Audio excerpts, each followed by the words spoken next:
आप इसे प्रार्थना कह सकते हैं या अभिलाषा कह सकते हैं, मन्नत कह सकते हैं या फरियाद कह सकते हैं। पर सूर्य देवता में आस्था रखने वाले एक राजा ने भारत के ओडिशा राज्य में एक ऐसा भव्य सूर्य मंदिर बनवाए थे जो आज भारत के 7 आश्चर्यों में से एक है, जो अपने अंदर असीमित विज्ञान समेटे हुए है।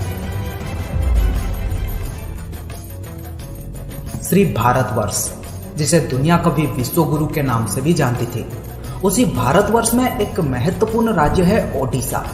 प्राचीन काल में यह कलिंग के नाम से जाना जाता था। कलिंग के गंग साम्राज्य के राजा नांगुला नरसिंह देव प्रथम मात्र 18 साल के उम्र में ही काकतीय साम्राज्य के सबसे शक्तिशाली राजा गणपति के साथ युद्ध लड़ने गए थे। करीब 3 साल तक नरसिंह देव निरंतर युद्ध लड़ते रहे। युद्ध में गणपति को पराजित कर जब नरसिंह देव बहुत सारे धन संपदा के साथ कलिंग लौटे, तब राजमहल में उनके भव्य स्वागत की आयोजन रखी गई थी। राजमाता कस्तूरी देवी पुत्र नरसिंह देव की वीरता से अत्यंत प्रसन्न हुई और पुत्र के सम्मुख अपने भावनाओं को प्रकाशित करके कहा, तुम्हारे पिता शंख क्षेत्र पुरी में भगवान जगन्नाथ का भव्य मंदिर बनवाए हैं, पर मैं चाहती हूँ तुम अर्क क्षेत्र कोणार्क में उससे भी भव्य और विशाल सूर्य मंदिर बनवाओ। नरसिंह देव ने माता से पूछा, सूर्य मंदिर ही क्यों और कोणार्क में किस लिए? माता ने पुत्र के सवालों के जवाब में कहा कि द्वापर युग में भगवान श्री कृष्ण के पुत्र सांब बड़े ही सुंदर और सुकुमार थे। वे हमेशा नारद मुनि को परेशान कर देते थे।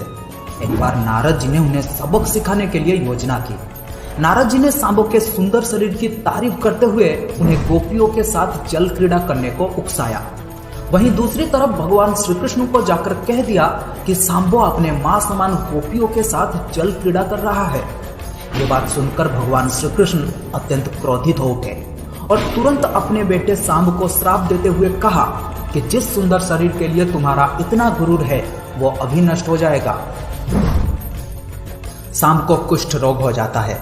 सांब राजमहल में लौट आते हैं और माता जम्बूवती को जब यह पता चलता है कि पिता श्री कृष्ण की श्राप की वजह से पुत्र की यह दुर्दशा हुई है, तो सभी रानियां क्रोधित हो जाती हैं। आखिर में नारद जी को बुलाया जाता है। नारद जी ने रोग निवारण का उपाय बाहर किया और कहा कि सूर्य की पहली किरण उड्र देश के कोण में पड़ता है, जो कोणार्क के नाम से जाना जाता है। सांब को अभी जाकर सूर्य देव की आराधना करनी होगी, तभी जाकर सांब इस श्राप से मुक्ति पा सकेंगे। बहुत ही लंबी और कठिन यात्रा के बाद सांब कोणार्क के चंद्रभागा नदी के पास पहुंचे। अन्न जल त्याग कर 12 साल कठिन तपस्या करने के बाद सूर्यदेव प्रसन्न होकर प्रकट हुए और सांब को रोग मुक्त होने का वरदान दिया।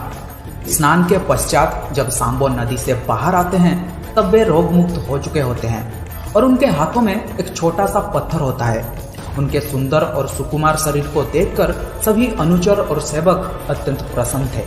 सांबो ने उस पत्थर को वहीं स्थापित करके एक छोटा सा मंदिर बनवाया। पर जब उन्हें पता चला कि सूर्य पूजा की विधि विधान यहाँ पर किसी को भी पता नहीं है, तब वे चिंतित हो गए और फिर से सूर्यदेव की ध्यान में बैठे। सूर्यदेव पुनर्प्रकट हुए और सांबो के पूछने पर बताए कि दूर पश्चिम के शाक्य देश के मागा ब्राह्मण सूर्य पूजा की विधि विधान जानते हैं। ये बात सुनते ही सांबो शाक्य देश की ओर निकल पड़े, जो आज का ईरान है। महीनों की लंबी यात्रा के बाद सांबो 18 मागा ब्राह्मण परिवारों को साथ लेकर कोणार्क लौटे और सूर्य मंदिर में पूजा शुरू हो जाती है। राजमाता कस्तूरी देवी नरसिंह देव को बतलाते हैं कि विवाह के कई सालों तक जब मैं निसंतान थी, तब मैंने भी उस सूर्य मंदिर में पूजा अर्चना की और तुम मुझे पुत्र के रूप में प्राप्त हुए। माता की बात सुनकर नरसिंह देव मां को कोणार्क में संसार का सबसे भव्य और विशाल सूर्य मंदिर बनवाने का वचन दिया। सदाशिव सामंतराय महापात्र, जो शिवे सांतराय के नाम से लोकप्रिय थे, वे अपने सहयोगी विशु महाराणा के साथ मंदिर का प्रतिरूप बनाते हैं और राजा नरसिंह देव के सम्मुख प्रस्तुत करते हैं। नरसिंह देव मंदिर का प्रतिरूप देखकर अभिभूत हो जाते हैं और शीघ्र मंदिर निर्माण कार्य आरंभ करने का आदेश देते हैं। दूर दूर से बड़े बड़े पत्थर लाए गए। मंदिर निर्माण कार्य तेजी से होने लगा। 1200 कारीगरों ने मिलकर 12 साल में एक भव्य मंदिर बनवाए।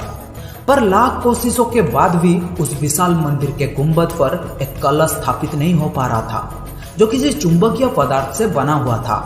वहीं दूसरी तरफ राजा नरसिंह देव ने आदेश दिया कि कल रात्रि काल तक अगर कलश स्थापित नहीं हुआ तो सभी कारीगरों के सर धड़ से अलग कर दिए जाएंगे। ये बात सुनकर सभी शिल्पीकार गहरी सोच में डूब जाते हैं। आखिर करे तो करे क्या। मुख्य शिल्पीकार बिशु महाराणा घर से निकलने के वक्त उनका एक बेटा हुआ था जिसका नाम था धर्मपद, और लोग उसे प्यार से धर्मा बुलाते थे। धर्मा सूर्य मंदिर के प्रतिरूप पर कलश बिठाकर प्रसन्न होता है और पिता को दिखाने के लिए माँ के पास जिद करता है। माँ अपने बागीचे के कुछ फल एक पोटली में बांध कर देती है और कहती है अपने कुत्ते बोड़िया को साथ लेकर कोणार्क जाओ। धर्मपद कोणार्क पहुंचता है। बोड़िया अपने मालिक को पहचान जाता है और उनसे जाकर लिपट जाता है। धर्मा अपने पिता को प्रणाम करता है और अपना परिचय देता है। सभी कारीगरों को चिंता में देखकर धर्मा इसका कारण पूछता है। कारण जानकर धर्मा अपने पिता से कहता है, आप आज्ञा देंगे तो मैं मंदिर के गुंबद पर कलश बिठा सकता हूँ। शिवई सांतराय धर्मपद को अनुमति दे देते हैं। धर्मा गुंबद पर चढ़ जाता है और कुछ समय के प्रयत्न के पश्चात वो कलश स्थापित करने में सफल हो जाता है।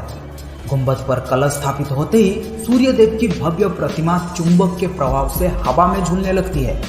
ये देखकर सभी कारीगर बहुत खुश होते हैं, पर कुछ कारीगर इस बात का खुलकर विरोध किया और कहा कि कल जब राजा को यह पता चलेगा कि जो काम 1200 कारीगर मिलकर नहीं कर पाए वो काम एक 12 साल के लड़के ने कर दिखाया, तो राजा हम सभी को मृत्युदंड देंगे। ये बात सुनकर धर्मा ने सोचा, मेरी जिंदगी से ज्यादा मूल्यवान है 1200 कारीगरों की जिंदगी। धर्मपद ने अपने पिता को समझाया और गुंबद पर चढ़ के नीचे समुद्र में कूद गया। इसके कुछ समय पश्चात राजा नरसिंह देव मंदिर के सम्मुख उपस्थित हुए। सूर्य देव की भव्य प्रतिमा को हवा में झूलता हुआ देखकर नरसिंह देव अत्यंत प्रसन्न हुए और शिवई सांतराय की तारीफ करते थके नहीं। राजा नरसिंह देव ने घोषणा किया कि माघ शुक्ल सप्तमी के दिन मंदिर का प्राण प्रतिष्ठा संपन्न किया जाएगा। पर शिवई सांतराय ने कहा, राजन तिथि तो अच्छा है पर मंदिर की प्राण प्रतिष्ठा के लिए ये सही समय नहीं है। पर राजा नरसिंह देव अपने जिद में अड़े रहे और उसी तिथि में मंदिर का प्राण प्रतिष्ठा किया जाएगा घोषणा कर दिया गया और शिवई सांतराय वाद विवाद ना करते हुए वहां से चले जाते हैं। निर्धारित तिथि में मंदिर का प्राण प्रतिष्ठा संपन्न हुआ, पर बहुत जल्द ही इस मंदिर में कुछ रहस्यमयी घटना होने लगी। सबसे पहले मंदिर में लगे एक विशाल शेर की मूर्ति नीचे गिर गया। फिर मंदिर से अनेकों पत्थर गिरने लगे और राजा नरसिंह देव को जब ये पता चला कि इस मंदिर का पहला दिवस एक 12 साल के लड़के के मौत से शुरू हुआ है, तब इस मंदिर में पूजा रोक दिया गया। कई सालों तक ये मंदिर और इसके आसपास के इलाके घने जंगलों में परिवर्तित हो गए थे और सूर्य देव की भव्य प्रतिमा घने जंगलों में कहीं छुप गया था। अंग्रेजों के शासन काल में इस मंदिर का अवस्थिति पता लगने पर उन्होंने ही इस मंदिर का पुनरुद्धार किया था और आज आप उस भव्य मंदिर का केवल टूटा हुआ हिस्सा ही देख रहे हैं। यह था इस मंदिर के निर्माण की कहानी। पर इस मंदिर में एक 52 मीट्रिक टन का चुंबकीय पत्थर लगाया गया था जो कोणार्क से गुजरने वाली जहाजों को अपनी ओर खींच लेती थी और जिसको पाने के लिए बहुत सारे युद्ध भी हुए थे। अगर आप उस चुंबक के बारे में जानना चाहते हैं तो मुझे कमेंट में बता सकते हैं। अगर आपको ये वीडियो अच्छा लगा तो लाइक कीजिए, अपने दोस्तों के साथ शेयर कीजिए और इस चैनल को सब्सक्राइब कर लीजिए। पास में आ रहे ऑल नोटिफिकेशन बेल को भी ऑन कर लीजिए।